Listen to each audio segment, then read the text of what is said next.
तुम्हें ऐसा नहीं करना चाहिए था जीवा। डॉक्टर सरिता, अगर मैं ऐसा नहीं करता तो क्या वो आदमी अमित को आपसे छीन नहीं लेता? और आप क्या चाहती है कि विशाल और आपके तकरार का शिकार अमित हो? तुमने आज जो कुछ भी कहा सब कुछ झूठ है, और मैं अपनी लड़ाई झूठ के सहारे नहीं लड़ती। मुझे हार जाना मंजूर है, लेकिन झूठ की बुनियाद पर हासिल की गई जीत मुझे कतई मंजूर नहीं। समझने की कोशिश कीजिए डॉक्टर सरिता। विशाल ने आप पर जो इल्जाम लगाया है कि आप एक अनाथ बच्चे पर अत्याचार कर रही हैं, क्या वो झूठ नहीं है? और अगर मैंने आज झूठ का सहारा नहीं लिया होता तो विशाल का झूठ जीत जाता और दोनों ही मामले में सच की हार होती। जीवा, मैं विशाल के झूठ की जिम्मेदार नहीं हूं, मैं सिर्फ अपनी झूठ की जिम्मेदार हूं। और आज तुमने जो झूठ बोला है ना, उसका असर अमित पर भी होने वाला है। ये झूठ सच भी तो बना जा सकता है।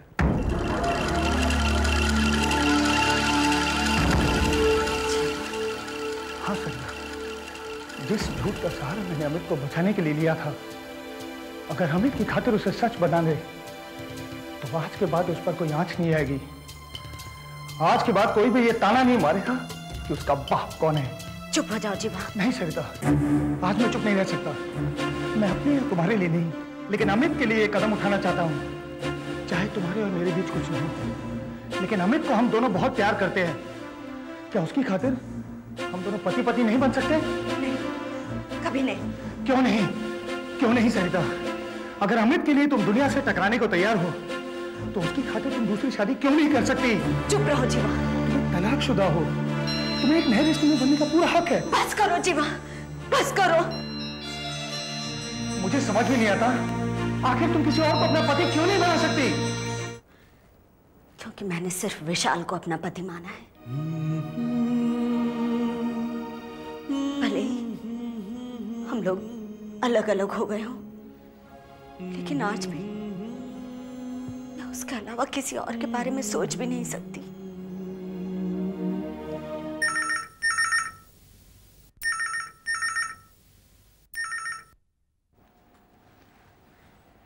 विशाल, सुनो सुनो, प्लीज मेरी बात सुनो। विशाल, विशाल प्लीज मेरी बात सुनो। जीवा ने ऐसे ही कह दिया था, उसने झूठ बोला है। नहीं सरिता, तुम्हें सफाई देने की कोई जरूरत नहीं है।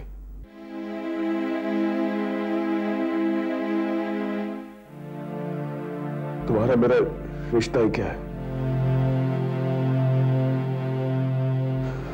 तुम जिससे चाहे प्यार कर सकती हो, जिससे चाहे शादी कर सकती हो।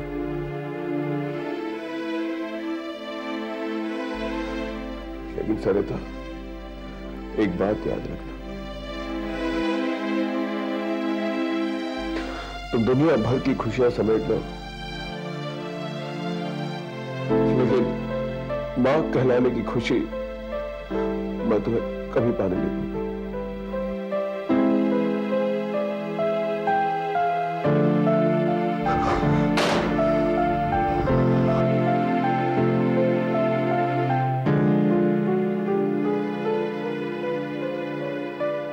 देखो लड़की, मैं मानती हूँ तुम बहुत तेज हो, लेकिन मैं भी एमेच्योर नहीं हूँ कि तुम्हारे स्मार्टनेस के आगे डगमगा जाऊंगी। अगर तुम विशाल के सामने मेरा पर्दाफाश करोगी तो मैं भी उसे बता दूंगी कि बीवी के गेटअप में उसने एक नागिन पाल रखा है। अगर तुम मुझे बेनकाब करोगी तो लेट मी टेल यू, तुम बच नहीं पाओगी। न तुम मेरा पर्दाफाश करोगी और न ही मैं तुम्हारा सुनाटा। लेकिन मैं ये जानना चाहती हूँ कि तुम यहाँ किस मकसद से आई हो? इतने बड़े ऊंट की माँ का रोल भला मैं क्या करूँ? Obviously it's for money, इसकी जायदाद के लिए। Now don't tell me कि तुम किसी और कारण के लिए आई हो। अगर तुम जानती हो कि मैं यहाँ किस वजह से आई हूँ, तो फिर तुम ये भी जानती होगी कि अपना मकसद पूरा करने में हर कदम पर तुम्हें मुझसे टकराना होगा। मेरे ख्याल से भला इसी में है कि सारे टर्म्स और कंडीशंस पहले फिक्स कर लें। Like what? बेईमानी के धंधे में भी ईमानदारी होती है। I agree. हम दोनों ईमानदारी से विशाल की जायदाद पर अपना अपना हक जमाने की कोशिश करेंगे। जिसके हाथ जो लग जाए वो लेके चुपचाप यहाँ से चला जाए और कोई किसी का पर्दाफाश करने की कोशिश नहीं करे। Simple. Right. Then it's a deal.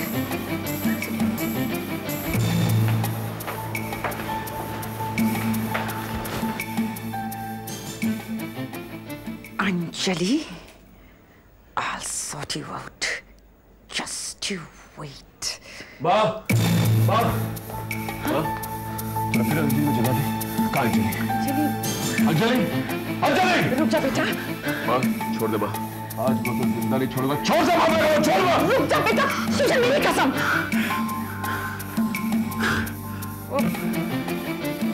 दरअसल में मुझसे गलतफहमी हो गई थी।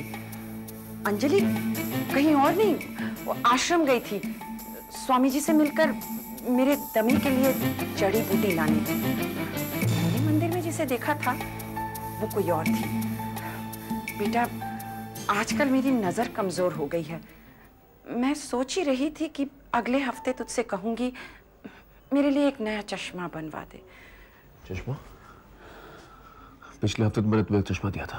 बताओ माँ, कहाँ है चश्मा? कहाँ है चश्मा?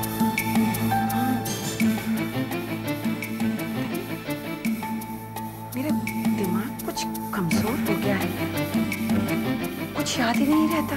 देखो माँ, मेरे बारे में चिंता करना छोड़ और कह दो अपनी बहू से कि तुम्हारे लिए जड़ी बूटी लाकर वो मेरा दिल नहीं जीत सकती। बेटा,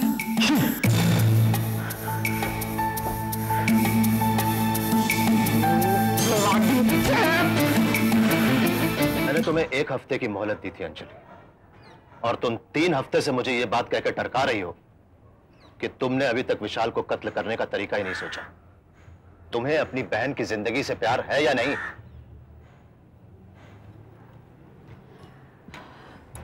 वो इसलिए क्योंकि मैं जानती हूँ कि अब तुम मेरी बहन का कुछ भी बिगाड़ नहीं सकते। जरा इनके तेवर तो देखो। तुम तो ऐसे अकड़ के साथ बात कर रहे हो जैसे तुम अपनी बहन को मेरे कब्जे से छुड़ा चुकी हो सकता है कि मेरी बहन शायद अब भी तुम्हारे कब्जे में है, लेकिन मुझे पता है कि जब तक मैं विशाल का कत्ल नहीं कर देती तब तक तुम मेरी बहन के साथ कोई भी खिलवाड़ नहीं कर सकते। ज्यादा होशियारी मत दिखाओ अंजलि। मैं तुम्हारी बहन के साथ और भी बहुत कुछ कर सकता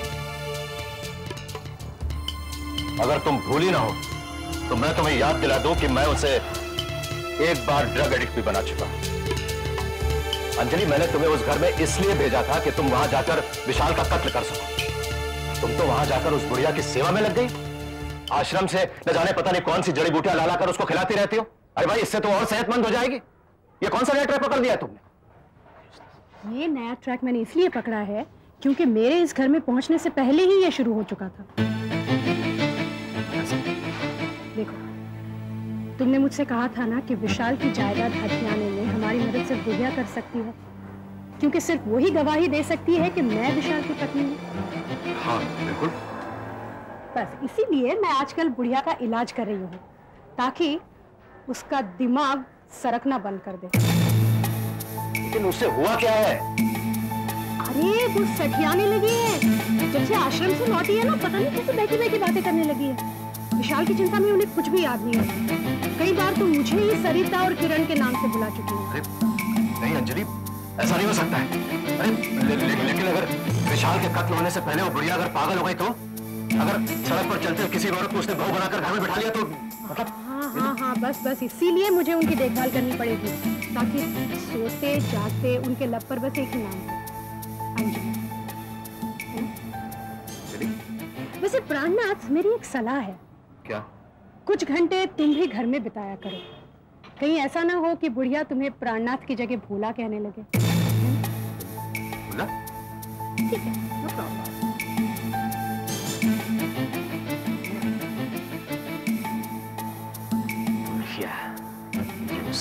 Creature. Check.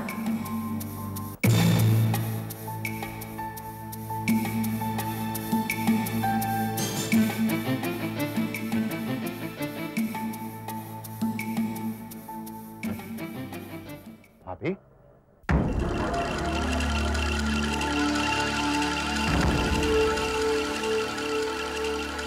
कुत्ता भी है, मगर वो दोनों ही पालतू बनाने के लायक नहीं है। उन जंगली जानवरों का नाम है प्राणनाथ। अरे ऐसे क्या देख रही हो? अभी मैं हूं तुम्हारा देवर। हाँ, भोला नहीं भाभी, प्राणनाथ। भाभी, भैया, भाभी, तुमने मुझे पहचान लिया ना? तुमने मुझे पहचान लिया ना भाभी? हाँ? अरे पहचानूंगी क्यों नहीं भैया? 3-4 हफ्ते तुम बाहर रहे तो क्या मैं तुम्हें भूल जाऊंगी? तुमने क्या मुझे पागल समझ रखा है भैया? पागल? भाई मैं तुम्हें कोई पागल समझूं? हैं? कैसी बातें कर रही हो तुम? क्या हो गया तुम ठीक तो हो ना? भाभी, विशाल के रहते तो तुम्हें कुछ नहीं हो सकता। क्यों भाभी, कुछ हो सकता है? नहीं हो सकता ना? भाभी, विशाल की जान अटकी हुई है तुम। जानती हो भैया, और उसका ये प्यार ही मेरे लिए सबसे बड़ी दौलत है। और भगवान करे उसका ये प्यार हमेशा हमेशा दौलत बनकर मेरे पास रहे। सर, कोई मिस्टर जीवा आपसे मिलने आए। भेज दो सर। ओके।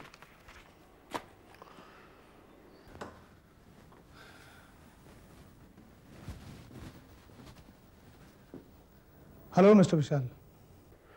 अब कौन सी फाइल चोरी करना है? मैं यहाँ कुछ चुराने नहीं आया, मैंने वो सारे काम छोड़ दिए हैं।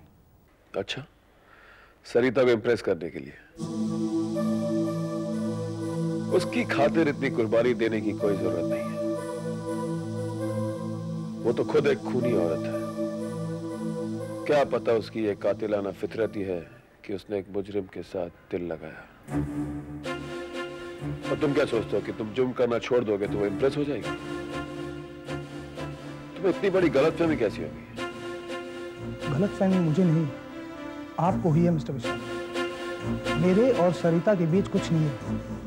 वो तो सिर्फ मैं अमित को बचाना चाहता था, इसीलिए आपको झूठ बोला था कि मेरे और सरिता। सरिता सरिता सरिता, बाबा, जब से तुमने अपना मुंह खोला है एक ही नाम की लाल टपका रही हो, सरिता। और फिर कहते हो कि तुम्हारे और उसके बीच में कुछ नहीं है। मेरे कलीग्स मुझे बरसों से मिस्टर विशाल बुलाते हैं, या सर बुलाते हैं या बॉस बुलाते हैं। और तुम 4 ही दिनों में डॉक्टर सरिता से सरिता बोलते थे। फिर भी तुम दोनों के बीच में कुछ नहीं है। वेल मिस्टर जीवा, तुम दोनों के बीच में जो भी है इससे मुझे कोई मतलब नहीं।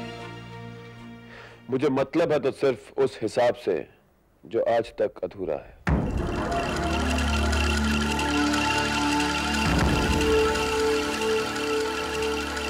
जब तक मैं सरिता को इस बच्चे से अलग न कर दूं, मेरा हिसाब किताब पूरा नहीं होगा। मैं ऐसा हरगिज़ नहीं होने दूंगा विशाल।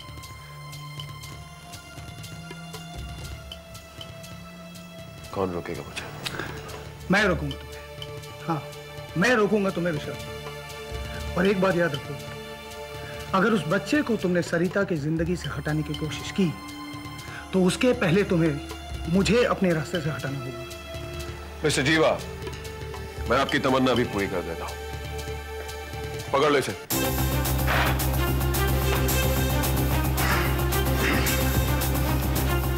इसे फौरन पुलिस स्टेशन ले जाओ। मेरी फाइल चुराने के जुर्म में इसे अंदर कर दो। साथ में इनकी चाहिए थी सरिता खत भी ले जाना, जिसमें लिखा हुआ था कि इसने मेरी फाइल चुराई। शरीफ बनने चले थे।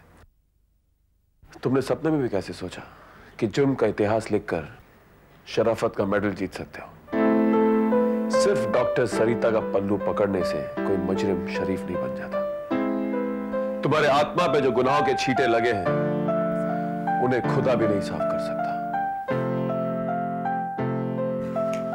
ले जाओ।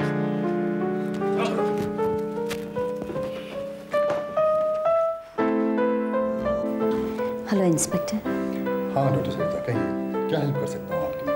क्या मैं जीवा से कुछ बात कर सकती हूँ? जीवा? अच्छा, हाँ, नो प्रॉब्लम, क्यों नहीं, please go ahead. Thank you.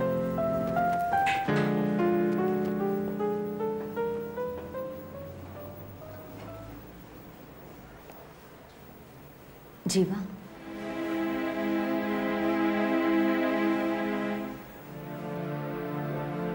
समझ में नहीं आता विशाल ने तुम्हारे साथ ऐसा क्यों किया। ठीक ही तो हुआ। अगर जुर्म किया है तो उसकी सजा तो भुगतनी होगी। और फिर विशाल ने मुझे गिरफ्तार करवाकर कुछ गलत तो नहीं किया। मैंने उसकी सीक्रेट फाइल चुराई थी, उसका हिसाब तो चुकाना ही होगा। जिस आदमी ने विशाल की फाइल चुराई वो जीवा कोई और था। आज तुम बदल गए हो। कल तक तुम्हारे गिरेबान पर गुनाहों के धब्बे थे, लेकिन आज उसी गिरेबान पर समाज में रोशनी फैलाने वाले एक जिम्मेदार हेल्थ वर्कर की मोहर लगी।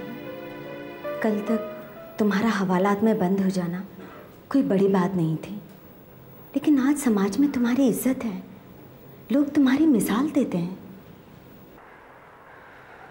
शायद मैं इतनी इज्जत का हकदार नहीं, और हो सकता है ये ऊपर वाले का अपना तरीका हो मुझे समझाने का कि चाहे मैं सच्ची साफ जिंदगी गुजारने के लाखों जतन कर लूं, फिर भी मेरे पिछले गुनाह उनके निशान में नहीं मिटा पाऊंगा। इसलिए मुझे कबूल कर ही लेना चाहिए कि एक मुजरिम हमेशा मुजरिम ही रहता है।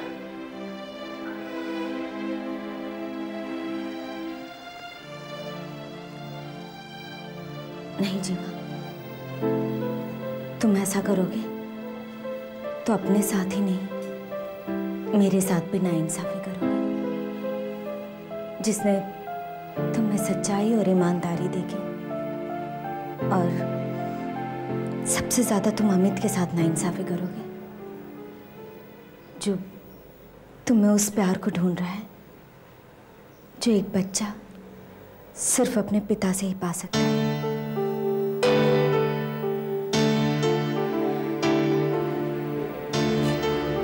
तुम हिम्मत मत हारो जीवा, मैं जैसे तैसे तुम्हारी जमानत का इंतजाम करूंगी और तुम्हें रिहा करवाऊंगी।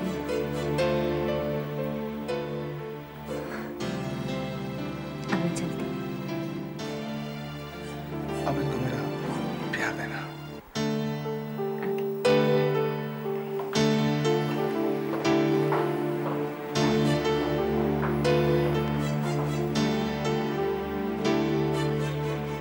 यस डॉक्टर सरिता, मैं आपकी क्या सेवा कर सकता हूँ? तुम कर ही क्या सकते हो सिवा मेरी जिंदगी में जहर घोलने के। अगर तुम्हें मुझसे दुश्मनी निकालनी थी तो अपना वार सीधा मुझ पर किया होता। किसी तीसरे को इस जंग में घसीटने की क्या जरूरत थी? आखिर जीवा ने तुम्हारा क्या बिगाड़ा था जो एक सीधे साधे इंसान को तुमने हवालात में ढकेल दिया? वाह सरिता वाह, किसी दूसरे के ऑफिस में डॉक्यूमेंट्स चोरी करने वाले को तुम सीधा साधा इंसान कहती हो? तुम अपनी नफरत में इतनी अंधी हो गई हो, मेरे खिलाफ साजिश करने वाला एक छटा हुआ बदमाश भी तुम्हें शरीफ लगने लगा। कहां गए वो आदर्श जिनकी तुम दुहाइयां देती थी? ये मेरे आदर्शों की वजह है कि तुम अब तक बचे हुए हो। मेरी जगह कोई और होती ना तो तुम्हारी इन घिनौनी हरकतों के लिए कब से तुम्हारी गर्दन पकड़ ली होती। क्या मैं जानती नहीं? तुमने जीवा को सिर्फ मुझे तकलीफ पहुंचाने के लिए गिरफ्तार करवाया है। क्यों? उसकी गिरफ्तारी से तुम्हें इतनी तकलीफ क्यों हो रही है? क्या वो तुम्हारा शौहर लगता? तुम कहां की बात कहां ले आते हो विशाल? मैं यहाँ तुम्हें सिर्फ ये बताने आई थी कि तुम जितना मुझे कमजोर बनाने की कोशिश करोगे ना, मैं उतनी ही मजबूत होती जाऊंगी। जीवा तो क्या, तुम मेरे सारे हेल्थ वर्कर्स को भी गिरफ्तार करवा दो ना, तो भी मेरा नर्सिंग होम चलता रहेगा। तुम क्या समझती हो कि मैंने नर्सिंग होम बंद करवाने के लिए जीवा को गिरफ्तार करवाया? सरिता, तुम बातें तो इतनी अकलमंदी की करती हो, लेकिन हो एकदम बेवकूफ। सच अ फूल यू। तो फिर तुमने उसे क्यों गिरफ्तार करवाया है? मुझे बताओ विशाल, तुमने उसे क्यों कैद करवाया? मम्मी घर चलो ना। चलती हूँ बेटे, बाहर चलो, मैं आती हूँ। मम्मी चलो ना, आप भी चलो। चलते हैं बेटे, जिद नहीं करो।